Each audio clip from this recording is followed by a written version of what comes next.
Hello guys. Welcome back sa another video accounting tutorial natin, no? This time, gross profit method naman, no? Na-meet nyo na ba to? Or familiar ba kayo dito, guys? No?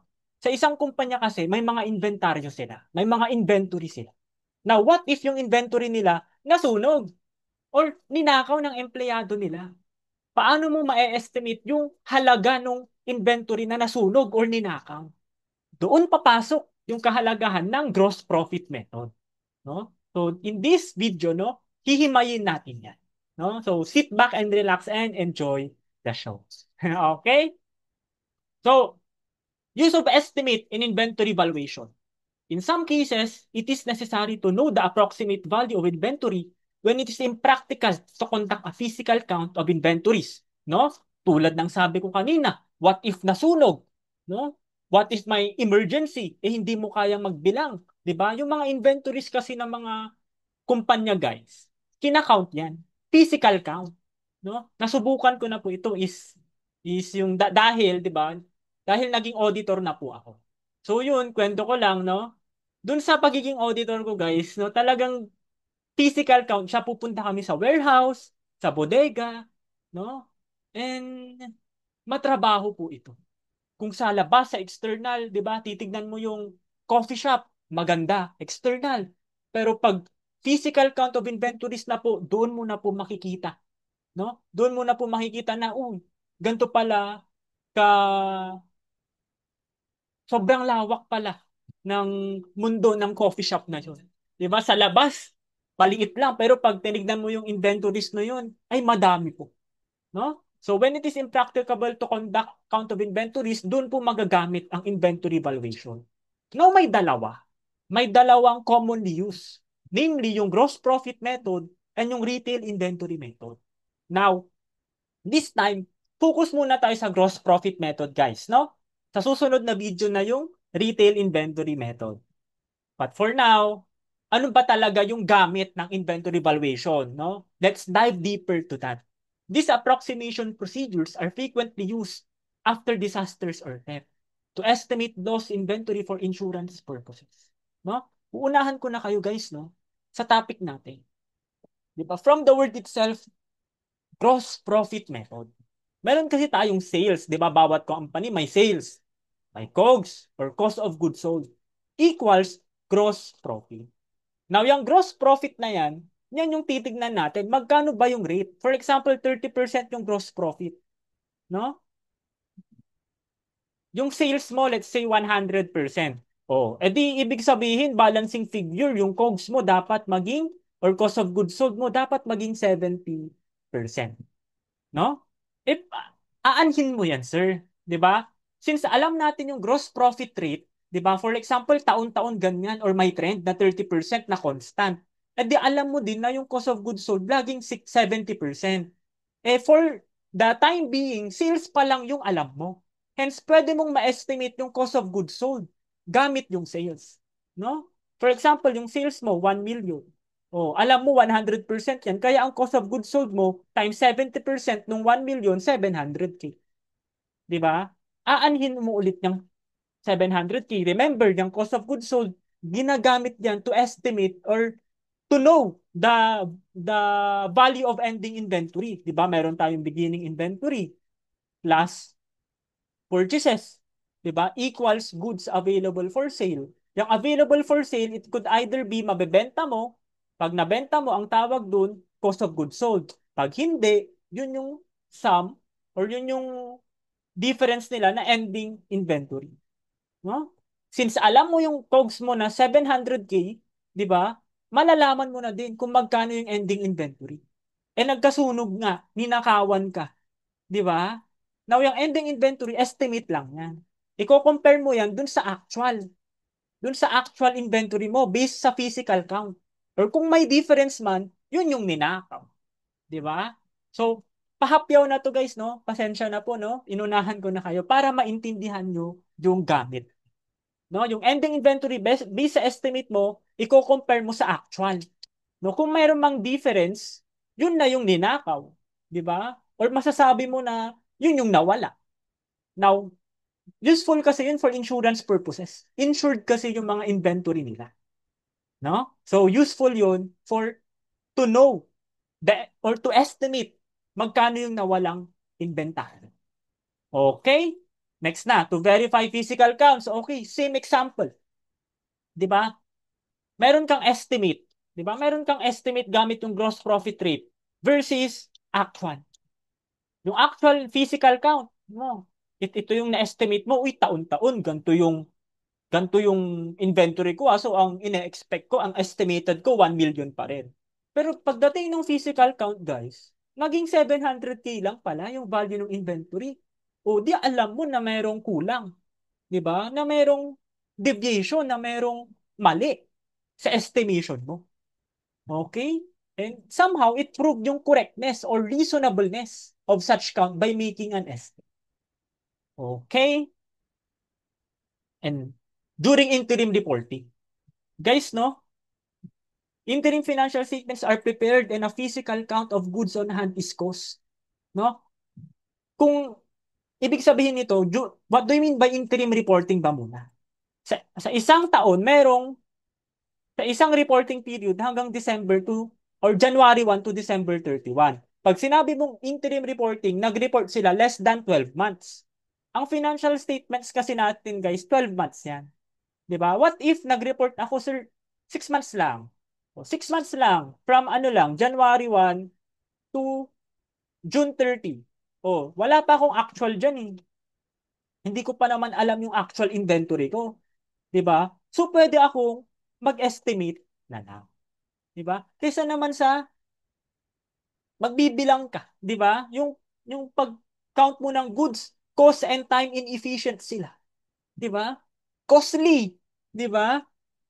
Mahal, and hindi sila efficient. Hence, only an estimate is required to fairly present the interim financial statements of the company. Okay? And burahin ko lang to. And next, yung for budgeting and forecasting. Siyempre, pag alam mo yung gross profit rate mo, 'di ba? Kung may trend, 'di ba? Mapo-forecast mo, mababudget mo. Kung magkano yung cost of goods sold, kung magkano yung ending inventory mo. Based dun sa historical gross profit margins. Okay? Paano ka ba mag-compute ng ending inventory and cost of goods sold? Or COGS? Di ba? Bago tayo mag-start, guys, ipakita ko muna to. Pinakita ko na to eh. Di ba? Pinakita ko na to kanina. May net sales ka, may cost of goods sold. Equals gross profit. Yung net sales mo, guys, meron kang gross sales. Di ba? Meron kang gross sales, no? Paano makuha yung gross net sales, 'di ba? Gross sales, then ibawas mo yung mga deduction. Mamaya hihimayin natin ano lang ba yung binabawas sa gross sales. But for now, alamin mo na sales minus cost of goods sold, gross profit, no? Now, ito yung pag-compute ng ending inventory. Kasi may cost of goods sold kay, alam mo na yung cost of goods sold. For example, 30% nga yung gross profit mo. Eh, ang base mo, net sales, 100%. Kaya ang cost of goods sold mo, 70%. Na kung alam mong 70% yan, di ba? Malalagay mo dito, di ba? Pag beginning inventory plus purchases or net purchases yan, plus freight in, oh, guys, ang freight in inventoryable po ah. Ibawas mo yung purchase return, allowances, and discount equals goods available for sale. Now, yung cost of goods sold na inestimate mo, magagamit mo. Magagamit mo yung estimated cost of goods sold para makuha yung ending inventory. From what? From the gross profit rate kanina na 30%. Kasi alam mong cost of goods sold 70% eh. Eh, di ba sakto? Pag alam mo yung cost of goods sold, alam mo yung ending inventory. Okay? Kaya kaya ano sila? Related silang dalawa. Mahalaga. Okay? Formulas. May dalawa tayong formulas, guys. Gross profit based on sales, gross profit based on cost. Remember, ang step 1 guys, kunin mo muna yung cost of goods sold. Step 2, pag nakuha mo na yung cost of goods sold, makukuha mo na si ending inventory. Now, paano tong gross profit based on sales? Pag sinabi mo, for example, ang gross profit rate is based on sales of 30%. Anong ibig sabihin nito? Yung gross profit mo daw, 30% nung sales. no? Kapag ang sinabi based on sales, no? Any number or figure that is used as basis is considered to be 100%. Pag sinabi mong based on sales, ibig sabihin yung sales mo 100%. Now, pwede ko bang sabihin na 100% yan ang sabi sa problem, gross profit is 30% of sales? Ayun o, sakto. Diba? 30 divided by 100, 30%. Kaya pag sinabing based on sales, ang sales mo is 100%. Okay? Sir, paano ko naman nakuha yung 70% na cost of goods sold, di ba? Ang step 1, kunin mo muna yung cost of goods sold. Mahalaga yan. Mahalagang maintindihan mo muna tong formulas kasi kailangan mo yan to get the cost of goods sold. O, ano dapat yung ibawas mo sa 100 para maging 30% yung gross profit? No? So, 100 minus 30 equals 70%. Okay, paano naman kung based on cost? No? Again, kapag based on cost yan, yung cost mo 100%. Based on sales, yung sales ko 100%. Based on cost, yung cost of goods sold ko 100%. 'Di ba? Tapos ang sinabi yung gross profit mo daw based sa cost of goods sold 40%. Pwede ba nating sabihin 40 divided by 100 is 40%? 'Di ba? So pwede ko bang sabihin 40% nung or 40% ng or yung gross profit ko is 40% ng cost of goods sold, 'di ba? So paano mo makukuha yung net sales? I-gross up mo siya. Ano dapat yung taas para kapag binawas mo yung 100 magiging 40%, no? So 40 plus 100, 40 plus 100, 140, no? I-work back mo siya. I- I-squeeze, no? Okay? So kapag based on sales, 100% yung sales. Based on cost, 100% yung cost. Tapos yung gross profit, sundan mo siya. Kapag binigay ito sa baba, gross profit. Kapag binigay ito sa baba, 40%. Okay? So, ito, for example, gross profit on sales. Sabi niya, gross profit rate based on sales is 20%. Anong step 1? Diba, step 1, hanapin mo yung cost of goods sold. The COGS and ending inventory is computed as follows. Net sales. Yung net sales mo, binigay 800K. Diba? Ang sabi mo, gross profit based on sales, diba, 20%. Kaya yung sales mo, 100%. Now, yung gross profit mo, ibaba mo, 20%. Now, ano dapat yung i-deduct mo sa 100 para maging 20 siya? Di 80. Di ba? O, paano yung net sales binigay? Di ba? Paano mo kukunin yung cost of goods sold? 800K multiply by 80% para makuha yung cost of goods sold. 800K times 80% multiply by 80% para makuha yung 640. No? So, i-multiply mo dyan yung 800K sa 80% para makuha yung 640. Okay? Kung gusto mo siyang i-divide, 640 divided by 800, 80%. Yan. Okay? Any number or figure that is used as basis is considered to be 100%. Now, step 1 yan. Kuha mo na yung COGS. Diba? Kuha mo na yung COGS. Step 1. Ano yung step 2? Kukunin mo na yung ending inventory. 'Di ba? May beginning inventory ka. May net purchases ka. No? Kapag inad mo yung beginning inventory sa net purchases, ang tawag dun is goods available for sale or TIGAS. I call it TIGAS. Total goods available for sale. Now, yung goods available for sale, it could either be mabebenta mo or hindi. Alam na natin yung cost of goods sold, no? Magkano? 640 based sa estimation natin. O, ibig sabihin, alam na natin yung ending inventory. Diba? 700 minus 640 yung nabenta mo, estimated. Kaya ang estimated ending inventory mo is 60,000. Okay? Ganun lang po ito. Oh, what if based on cost? No? Beginning inventory, net purchases, net sales given. Tapos sabi gross profit rate based on cost is 40%. Now, alam mo na ngayon na yung cost of goods sold mo 100%. Kasi yun yung ginamit na base. 'Di ba? No, for example, yung cost of goods sold mo, 'di ba, hindi binigay. 'Di ba? O 100%. 'Di ba? Ang sabi gross profit rate based on cost is 40%. Kaya ang cost mo 100%. Now, yung 40% ibaba mo diyan. Tapos i-gross up mo siya. 'Di ba? So 40 plus 100, that's 140%. Now, paano mo kukunin yung COGS? Kanina minultiply natin. Pero ngayon, hindi na po. Kasi mataas na to sa 100%. Paano mo kukunin yung COGS? Yung 2.1 million, i-divide mo ngayon sa 140%.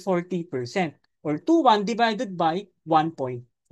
No, i-try natin. 2.1 divided by 1.4, no? 1,500 yung cost of. So, okay.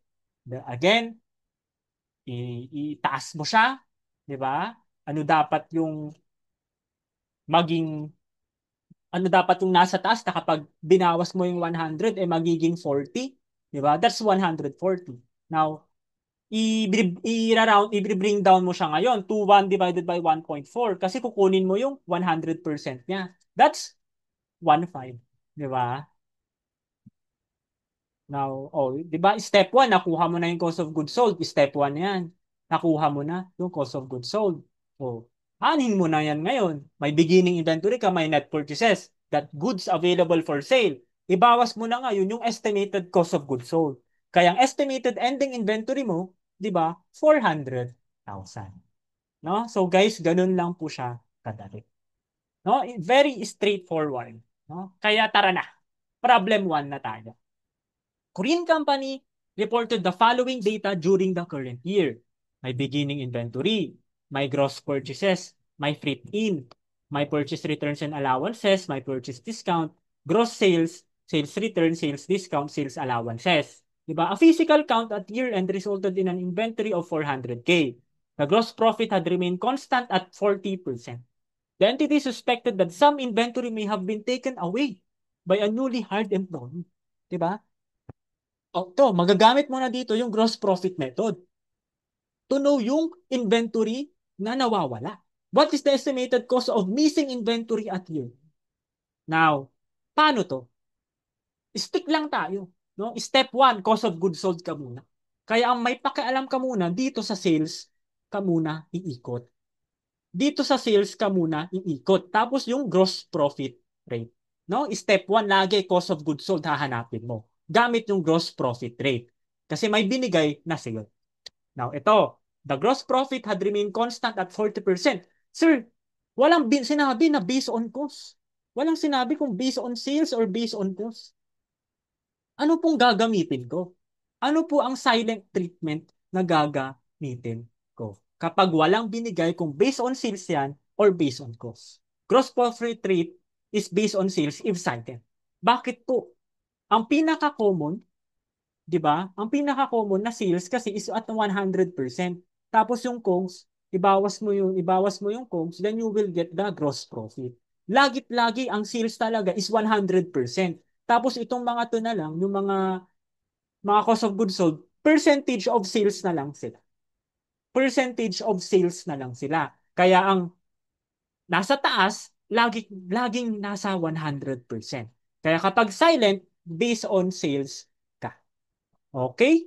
Walang sinabi kung anong gross profit based. Then, assume mo, silent treatment based on sales. Okay? Yung gross sales minus sales return, net sale. 'Di ba? Sir, bakit hindi nyo binawas yung sales discount and sales allowances? Bakit hindi nyo po binawas? 'Di ba? Ito po yung kaibahan sa gross profit method, sa inventory valuation na ito. Both magagamit mo to sa gross profit method tsaka sa retail inventory method. Now, bakit hindi ba sila binabawas? Sales allowances and sales discount are not deducted from sales since they do not increase the physical inventory of goods. Unlike in sales return where there is an actual addition to goods on hand. 'Di ba? Ang main concern naman natin dito sa gross profit method is yung inventory. 'Di ba? Ang pinaka-focus natin is yung inventory. So anything na may concern sa inventory, yun lang yung papakialamanan natin. Now, bakit walang concern yung sales discount and sales allowances? Because wala naman silang effect sa physical count ng goods. Wala naman silang, they do not affect or di naman nila dadagdagan or babawasan yung physical inventory ng goods. Unlike yung sales return. For example, nagbenta ka ng goods, tapos binalik. Oh, may addition sa goods on hand mo. Naggalaw yung inventory mo. Pero pag sales discount and sales allowances, hindi po nagalaw yung inventory mo. Nabawasan pa nga yung cash na natanggap mo dyan. Di ba? So sales return lang po ang ibabawas sa gross sales to get the net sales. No? Tandaan po natin ito. So 3.5, di ba? 3.5 yan, 100%. Based on sales mo is 100%. Now, ibaba mo yung gross profit dito. Ano dapat ibawas mo sa 100 para maging 40%? 60%. Now, kung ang base mo is 100%, imumultiply mo lang ito. If it's above 100%, i-divide mo to get the 100%. Pero pag based on sales ka, laging multiply lang po. Pag based on cost, divide. Based on sales, multiply mo yung percentage ng 60% sa net sales to get the cost of goods sold. Okay? 2-1, guys, tandaan nyo. Tandaan nyo yung 2-1, no? 2-1. 2,100,000 ang cost. Kasi gagamitin na natin yan ngayon. May beginning inventory ka. Gross purchases. Guys, ang freight-in inventoryable po ito. Capitalizable cost as inventory. Capitalizable as inventory po ang freight-in. Diba? Purchase returns and allowances, purchase discount to get the total goods available for sale. Now, anong gagawin mo sa total goods available for sale? Diba? Kanina may na-estimate ka na cost of goods sold. Magkano yon? 2,100,000. Now, kaya meron kang estimated ending inventory at 900,000. Now, yung sa physical count mo, 400K lang. Pero based sa estimate mo, 900K. Di ba? May mali. Di ba? May nawawala na kinuha nung suspected na newly hired employee at 500,000. Ang estimated mo pero 900K pero ang actual mo 400. May nawawalan. So 500K po yung cost ng missing inventory. So ang sagot, letter C. No? Anong gagawin dito? Yung sales discount, hindi babansinin, sales allowances, sales return lang. Kapag silent, gross profit based on sales. Yan yung natutunan natin sa problem na ito. Okay? Problem number 2 naman. An entity reported the following information for the current year.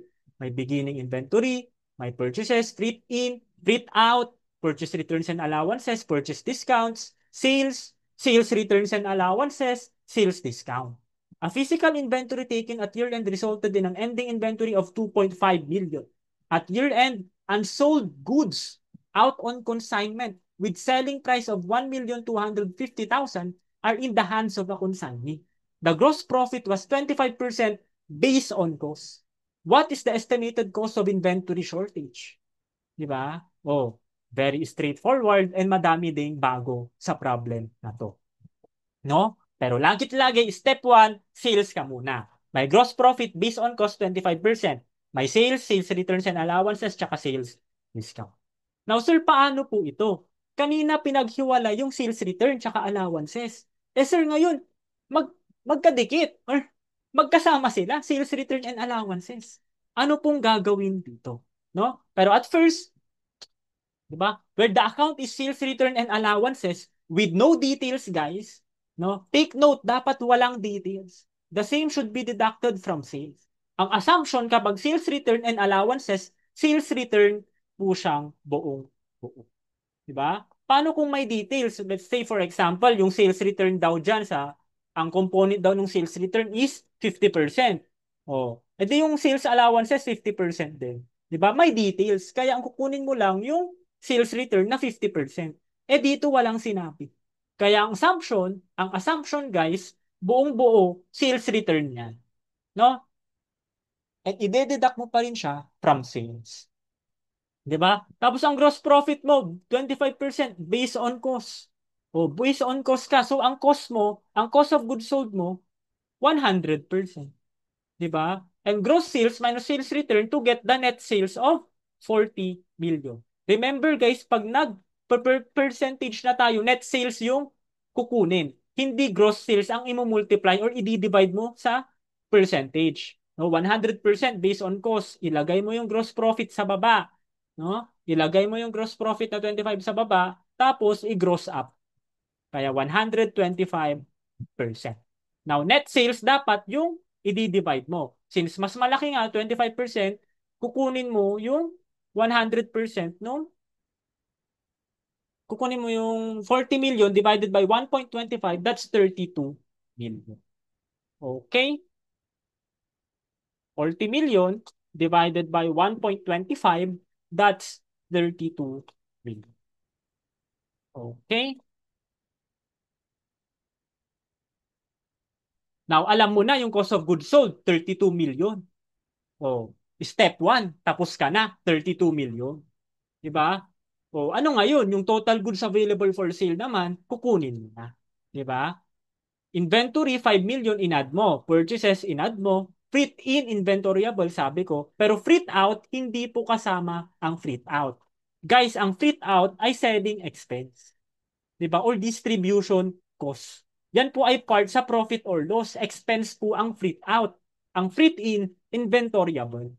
'Di ba? So, 500K, ignore mo lang iyan.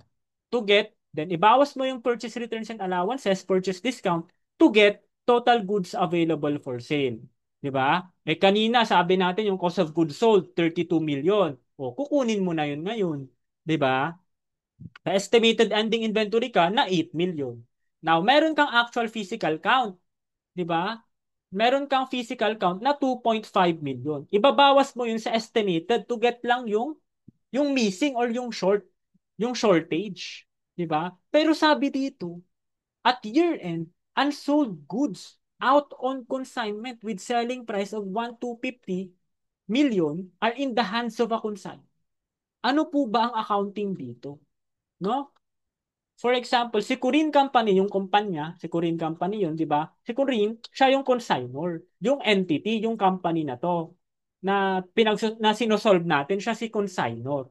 Tapos, merong consignee, di ba? So sabi nito, goods out on consignment na unsold pa. Kapag goods out on consignment, pagmamay-ari yun, inventory yun of consignor. Paano po naging inventory ni consignor yun? 'Di ba?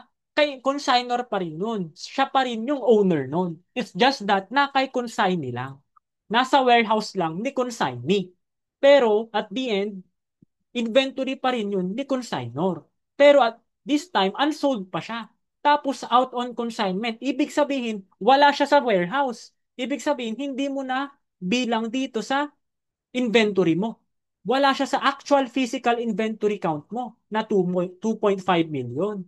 'Di ba? Kasi nasa hands ni consignee. Ang tawag naman sa part ni consignee, goods held on consignment. Goods held on consignment. Na hindi niya yan inventoryable. 'Di ba? If it's good out on consignment, inventory yun ni consignor. Goods held on consignment, hindi niya po yun inventory. 'Di ba? Pinapabenta lang sa kanya. 'Di ba? Unsold siya. Ibig sabihin, hindi pa nabebenta ni consignee. E di, inventory mo pa yun. Hindi pa yun sa customer mo kasi unsold pa eh. 'Di ba? May may risk and reward ka pa na or ownership na nandun. Selling price yung binigay. 'Di ba? Take note guys, pag selling price ang binigay, ang main concern lang natin dito is cost. 'Di ba? Ang iisipin mo lang lagi dito, ang lagi mo lang dang i-deduct dito sa estimated ending inventory tsaka sa ano is at cost lang lahat. Okay? So 1,250, no? Paano po natin 'yan gagawing at cost? 'Di ba? Natatandaan niyo po kanina na meron po tayong gross profit rate based on cost na 25%, no? So meron kang, for example, selling price niya 1,250K.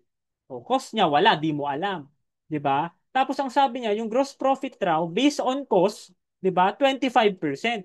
Kaya yung cost mo 100%.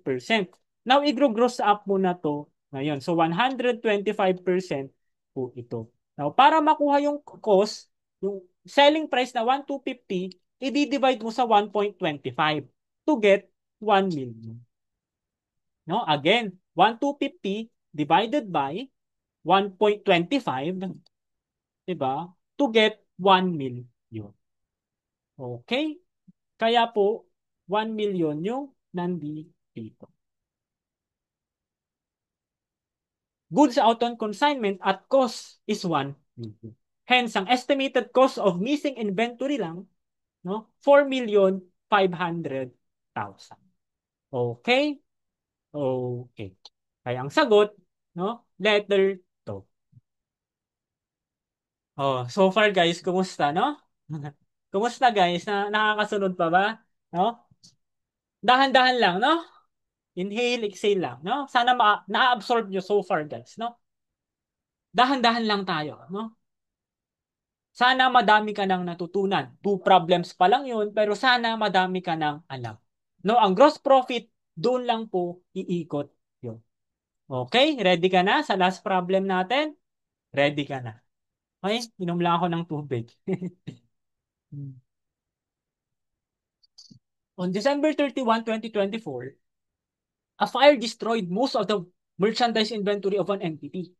All goods were destroyed, except for partially damaged goods that normally sell for 200,000 and that had an estimated net realizable value of 50K, and undamaged goods that normally cost 300,000. The entity provided the following data for 2024: beginning inventory, net purchases, purchase returns and allowances, and net sales. Now, ito yung binigay nilang mga gross profit, cost of goods sold, and net sales. No? Walang binigay na gross profit rate. Walang binigay na gross profit rate. Ito yung maaalala, yung mapapansin mo sa problem na to. Walang gross profit rate, pero may mga amounts ng gross income, cost of goods sold, or net sales. Di ba? And tinotal nila for the past 3 years. No? Tapos ang tanong, estimated amount of files. No? Paano mo kukunin ang gross profit rate kung walang binigay?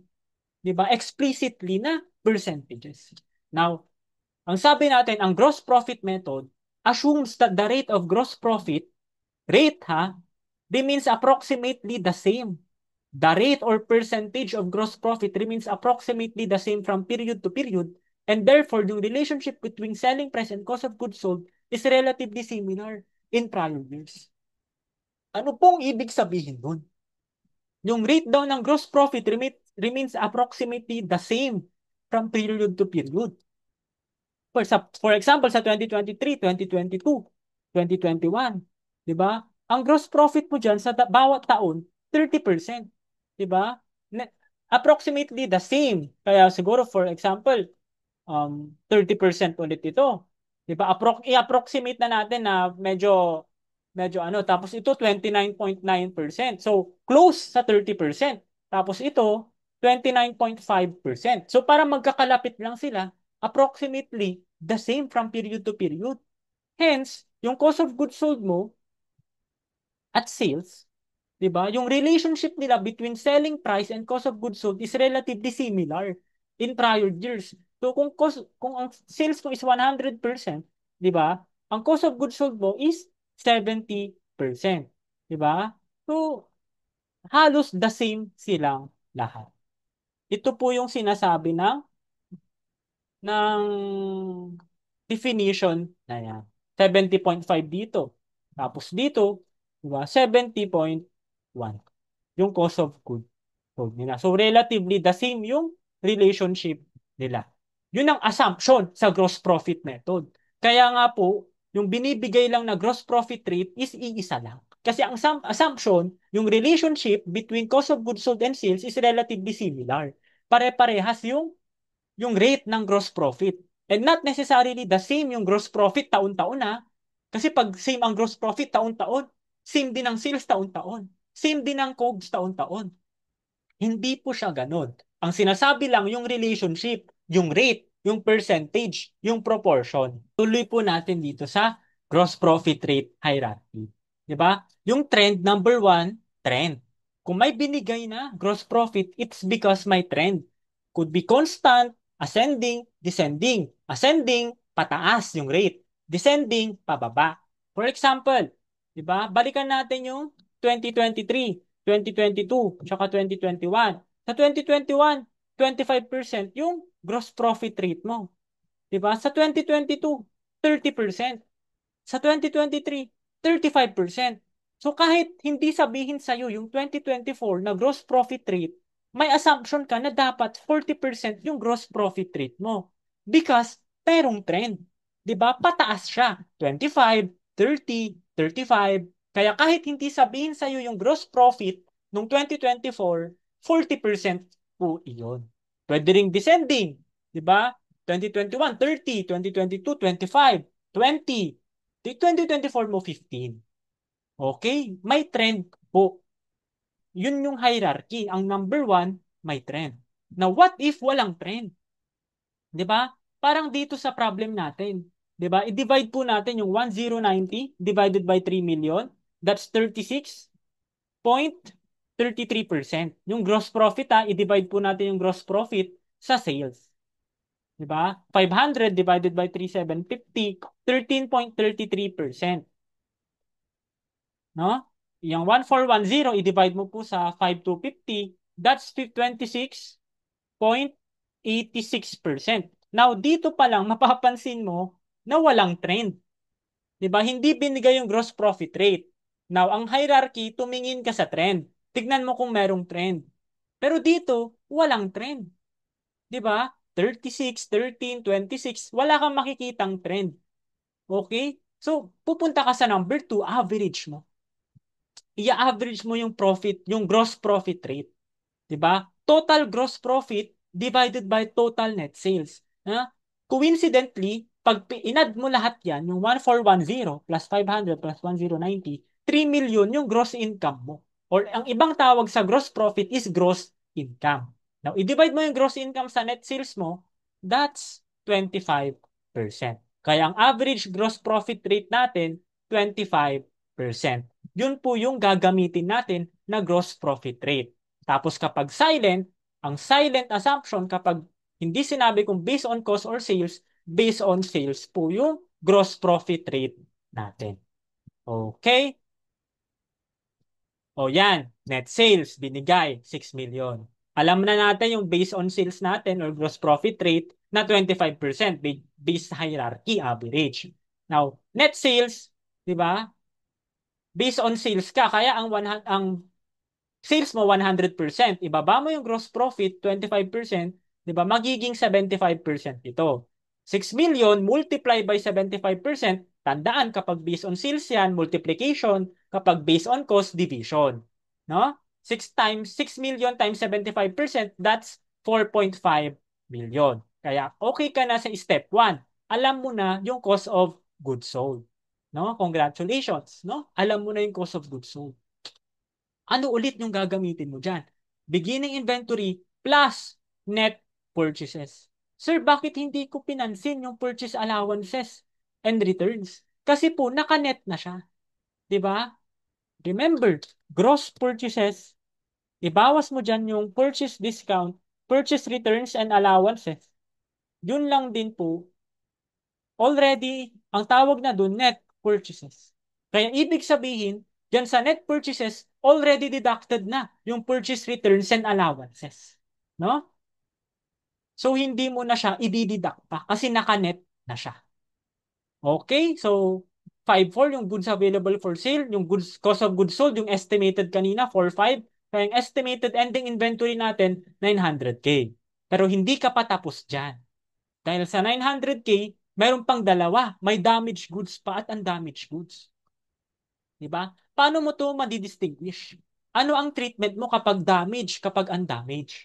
Kapag damaged daw, diba? All goods were destroyed except lahat daw ng goods nasira. Pero may exception. May partially damaged goods. Diba? That normally sell for 200,000 and that had an estimated net realizable value of 50K. Guys, damaged na siya. 'Di ba? So damage na 'yan, hindi mo na 'yan maibebenta at its normal selling price. Wala na pong bibili kung damage 'yan. Hence, at scrap value na siya na 50,000.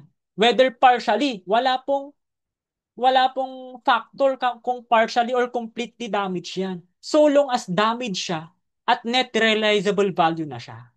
Okay? Pero sir, what if kung undamaged naman?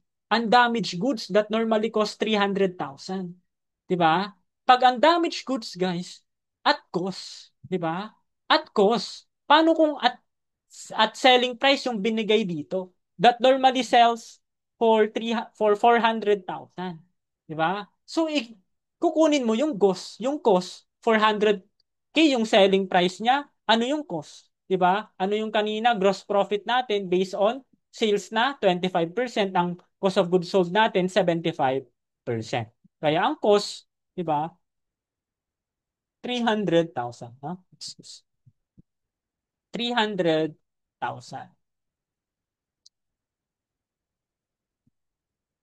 Okay? No? Pag nagkataon lang na hindi sinabi kung magkano yung selling price. And dito kasi sinabi na kung magkano yung cost na 300,000 eh. So yun na po mismo. Pag damage, net realizable value. Pag undamage, at cost. 'Di ba? So yun yung ibabawas mo sa estimated ending inventory mo na to get yung estimated cost of fire loss na 550,000. Okay? No, so ang sagot, letter bone. No? Sana na-gets nyo na yun, guys, no? Sana na-gets nyo na po, no? So, yun po yung three problems natin. Nandun na po lahat, no? Na kailangan yung mag-get sa gross profit method. Now, theories naman tayo. The gross profit method may be used for internal as well as external reports. True or false?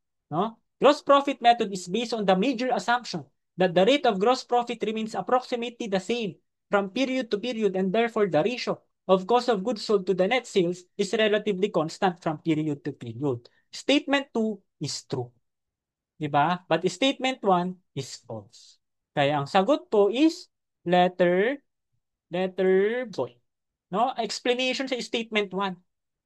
Bakit yung gross profit, no, may be used for internal pero hindi pwede sa external? Remember, ang gross profit method, 'di ba? Estimate lang 'yan. Ang year-end estimates natin, physical count. Magka-count ka po talaga ng inventory kapag year-end na. And not a mere estimate of inventory value. No? Kasi po, yung year-end financial statements, no? Kapag financial statements po for external reports. Ano po ba yung external reports natin? Mga financial statements yan. 'Di ba? So, hindi pwedeng estimate lang sila. Dapat actual physical count. No? Hence, yung gross profit method for internal reporting purposes lang po sila. Company lang po yung nakakaalam nito. Okay, kaya false po yung statement. And answer is letter O. Number 2, gross profit method can be used to verify the accuracy of the perpetual inventory records. No, this is no? May explanation po, no? Hintayin lang po. Inyo. The use of gross profit method assumes that the amount of gross profit is the same as in the prior use. Yung amount? No. Not necessarily the amount, but the rate, but the percentage, but the proportion. 'Di ba? Hindi po pare-parehas taon-taon ang gross profit. 'Di ba? Kung ganun, pare-parehas lang din ang sales at COGS taon-taon. Hindi po. Yung rate, yung may relationship sa kanila. Yung similar. 'Di ba? May relationship sila when it comes to percentages. No? So ang sagot, letter O. Now, bakit true yung statement 1? 'Di ba? Bakit true yung statement 1 na yung gross profit daw can be used to verify yung accuracy ng perpetual inventory records? Now, balikan natin yung perpetual inventory system. 'Di ba? This system continuously updates inventory records after every sale or purchase. Ito po yung kapag may sale, may purchase, nagbabago po yung unit cost. 'Di ba? May nagra-run po yung unit cost or nagbabago siya, 'di ba? Every sale and purchase. Kaya natratrack yung quantity and cost of inventory in real time. And the cost of goods sold with each transaction natratrack din. And ending inventory din without needing physical counts. 'Di ba?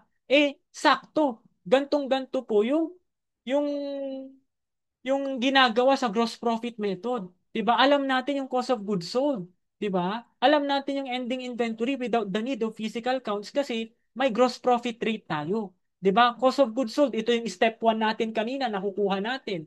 Yung ending inventory nakukuha natin kasi may cost of goods sold natin. Pero estimate pa lang, 'di ba? Kaya somehow they complement each other. The two methods complement each other by verifying inventory balances. If the perpetual system shows an ending inventory, the gross profit method can estimate inventory independently. Correct? Diba? Yung perpetual, pwede mo ibangga sa gross profit method na na or rather yung na-estimate mong inventory based sa gross profit method. This helps detect errors, theft, or system glitches. Kakasabi ko nga kanina, yung theft, yung fire loss. 'Di ba? And also estimating inventories during system downtime, 'di ba?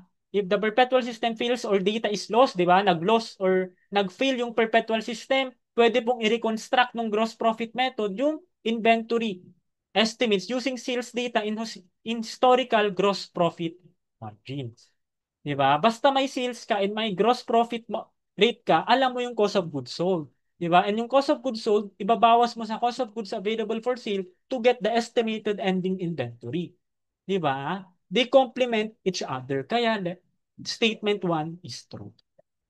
The use of the gross profit method assumes the amount of gross profit is the same as in prior years, folks. 'Di ba? Ang sabi ko ulit, yung relationship lang between selling price and cost of goods sold is similar. And not necessarily yung amount ng gross profit is equal in every year. Okay? So parang ganito, yung sa problem number 3 kanina, 'di ba? Yung relationship o yung relationship nila, 'di ba? Hindi naman necessarily na yung amount ng gross profit is equal in every year, 'di ba? And nagkataon lang na walang trend dito, kaya ang ginawa natin yung average na lang, 'di ba? So, no? So yun lang, no? So dog po yung sagot. So yun lang guys, ano? No, diyan na po nagtatapos ang ating gross profit method, no? Sana marami kang natutunan sa video na to. Ano? So, again, 'di ba, ang dami pong lesson. 'Di ba? Ang dami pong lesson sa video na to. No? And mag-tune in lang kayo, madami pa po ako gagawin, no?